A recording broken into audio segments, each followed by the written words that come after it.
masalah memakai lingkaran yang melingkar di tangan, atau memakai gelang, atau memakai benang ikatan, memakai al-halqa.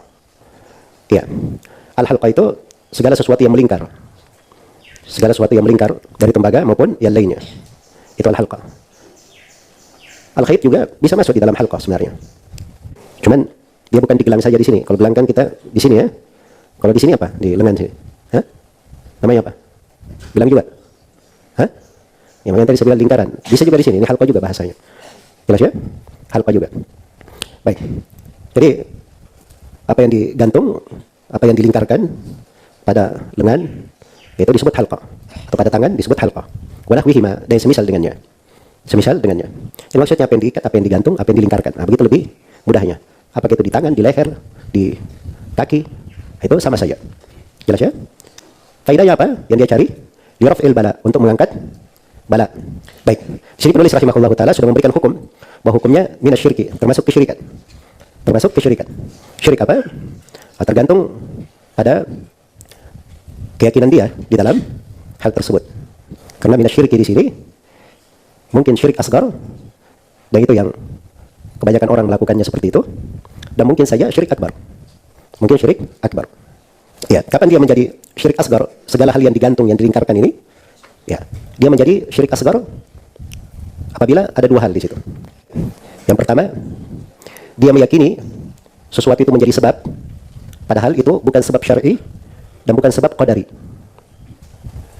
Baik, itu yang pertama. Yang kedua, alasan yang kedua, dia dihitung sebagai syirik asgar karena dia bergantung pada waham, pada sangkaan yang tidak memiliki hakikat. Hal yang disangka saja, diduga, dan tidak ada hakikatnya. Maka ini dua perkara yang menyebabkannya menjadi apa? Syirik asgar. Ya, dua-duanya alasan yang bisa menjadi sebab syirik asgar. Walaupun yang pertama saja itu sudah cukup ya. Yang pertama saja sudah cukup. Nah, sekarang di sini perlu saya terangkan terkait dengan masalah sebab ini tadi. Apa artinya meyakini suatu hal menjadi sebab padahal bukan sebab syar'i dan bukan sebab apa? Qadari. Iya. Sekarang harus kita pahami dulu, yang mengadakan sebab itu siapa? Hah? Allah yang mengadakannya. Jelas ya? Jadi kalau ada yang mengadakan sebab selain daripada Allah, itu dia ingin menandingi Allah atau tidak? Hah? Masuk di dalam menandingi, menyamai atau tidak? Masuk. Berarti ini pembahasan apa? Pembahasan kesyirikan. Karena orang yang mengadakan, menjadikan sebab, menganggap sesuatu itu sebagai sebab, padahal Allah tidak mensyariatkannya sebagai sebab, dan Allah tidak menakdirkannya sebagai sebab, berarti dia ingin, itu artinya dia menandingi Allah di dalam apa? Mengadakan sebab. Dan itu kesyirikan. Jelas ya? Itu kesyirikan. Tapi dalil-dalil menunjukkan bahwa ini syirik di dalam asbab, ini sifatnya syirik asgar, tidak mengeluarkannya dari apa? Dari keislaman. Makanya pembahasannya ke syirik asgar. Kalau dia hanya menjadikannya sebagai apa? Sebagai sebab. Iya. Baik, ini kaidah pertama yang harus diketahui. Yang kedua, apa artinya sebab qadari dan sebab syar'i? Ya. Ada hal-hal yang Allah jadikan sebagai sebab secara syar'i. Misalnya masuk surga. Masuk surga itu harus ada sebab syar'i seorang masuk surga. Apa sebab syar'inya? Amalan salih. Ya, tilkal jannatul lati uristumuha bima kuntum ta'malun. Itulah surga yang kalian warisi disebabkan karena amalan kalian. Memang dijadikan sebagai sebab syar'i. Jelas ya? Dari sebab syar'i juga menjadikan Al-Qur'an sebagai apa? Sebagai penyembuh. Ya ayuhan nasu qad ja'atkum mau'izatun min rabbikum wa syifaa'un lima fis sudur. Iya. Kan begitu. Baik. Wa nunazzilu minal Qur'ani ma huwa syifaa'un wa rahmatun lil mu'minin. Kami menurunkan dari Al-Qur'an apa yang merupakan penyembuh dan rahmat untuk orang yang beriman. Jadi Al-Qur'an dijadikan sebagai sebab untuk apa? Penyembuhan. Iya. Maka ini namanya sebab syar'i. Jelas ya? Demikian pula seorang berobat dengan madu. Nah, madu ini sebab syar'i karena Al-Qur'an menjelaskan bahwa madu adalah apa? Syifaa'ul linnas. Ada obat untuk manusia di dalamnya. Jelas ya? Ada obat untuk manusia di dalamnya. Ini namanya sebab syar'i. Iya. Sebab syar'i.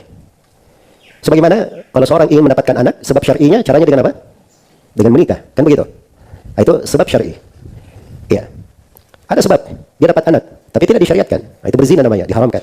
Maka itu sebab diharamkan namanya. Jelas ya? Nah, paham ini namanya sebab syar'i. Ada namanya sebab qadari. Memang Allah takdirkan seperti itu. Iya. Baik, api kalau disiram air mati atau tidak? Hah? Saya tanya, api kalau disiram air mati atau tidak? Mati. Apa dalilnya? Hah? Nah, itu namanya sebab qadari. Memang Allah takdirkan seperti itu. Iya. Ada hubungan sebab akibat. Itu hubungannya kalau di penakdiran hubungannya harus zahir. Ada dua harus diperhatikan. Hubungannya zahir tampak dan mubashir langsung. Ya, langsung. Jelas ya? Baik.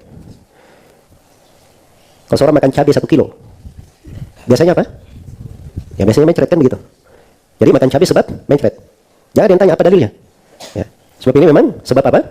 Qadari namanya. Jelas ya? Sebab qadari. Ada hubungan sebab akibat. Ada hubungan. Ya. Ini meja nih. Ada paku dalam. Ambil paku, palu. Ya. Pakunya dipukul pakai palu. Masuk pakunya atau tidak? Masuk. Apa sebabnya? Hah?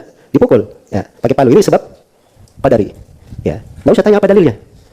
Jelas ya? Karena orang yang mengingkari sebab qadari itu biasanya tidak ada akalnya. Ya. Dan orang yang mengingkari sebab syar'i itu bahaya di dalam akidahnya. Jelas ya? Baik. Jadi ini dua sebab yang Allah Subhanahu wa taala tentukan. Nah, jadi kalau ada yang membuat hal yang tidak ada hubungan sebabnya, Allah tidak menjadikannya sebagai sebab di dalam syariat dan tidak ada pula hubungan sebabnya di dalam qadari, maka itu namanya apa? Itu namanya syirik asghar. Nah, begitu kaidahnya. Dan ini mencakup banyak hal, banyak pembahasan. Ya. Dan ini salah satu kaidah di pembahasan syirik asghar. Maka di sini kan tambah kaidah di pembahasan syirik asghar. Ya, i'tiqadus sababiyah fi ma laysa sababan syar'iyyan atau qadariyan huwa min asy-syirkil asghar. Itu dari syirik apa? Dari syirik asghar. Ya, meyakini sebab pada hal yang bukan merupakan sebab syar'i maupun sebab qadari itu terhitung dari syirik apa? Syirik asghar. Ini dengan kaidah ini banyak pembahasan nanti kita bisa pahami di dalam buku ini. Ya. Termasuk apa yang terjadi di tengah masyarakat, di tengah manusia, orang gantung jimat-jimat misalnya. Ya. Maka itu dihukumi sebagai apa? Syirik asghar. Kenapa? Apa hubungannya jimat-jimat dengan dia sembuh, mengangkat bala, menolak bala? Ya, Allah tidak syariatkan, bahkan ada larangan. Jelas ya? Terus ada hubungan sebab akibatnya, apa hubungannya? Ya, secara qadari. Apa hubungannya secara qadari? Ini tidak ada hubungannya sama sekali. Baik. Ya.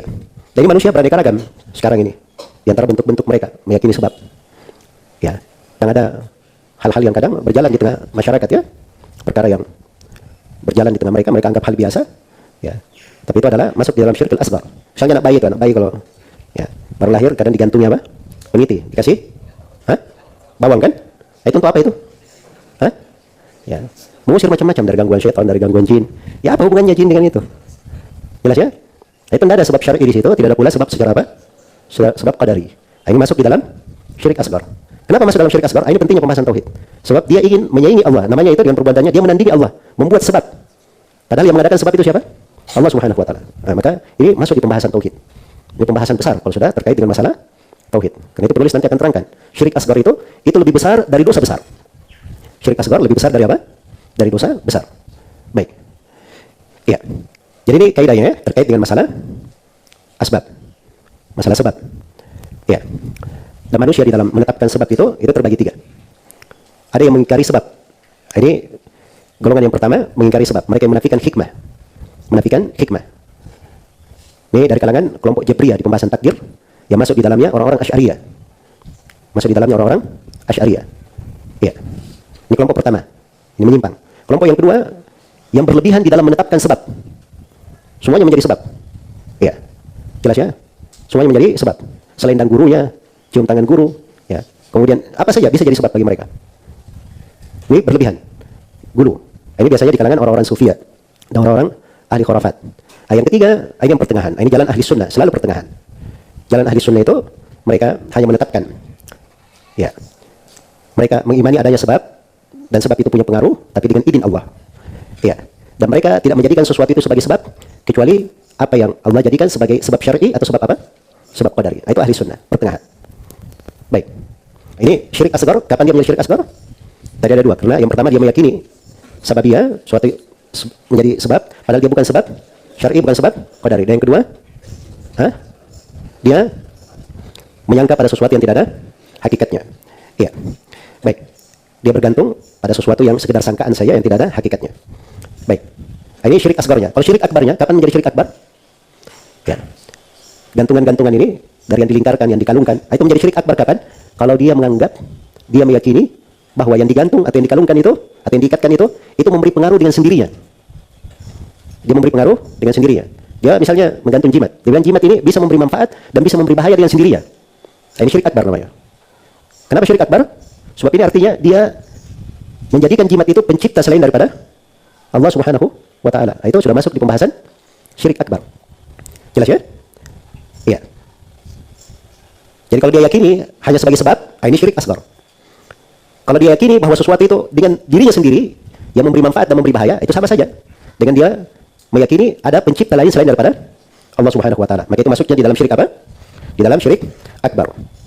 Baik, selesai ya?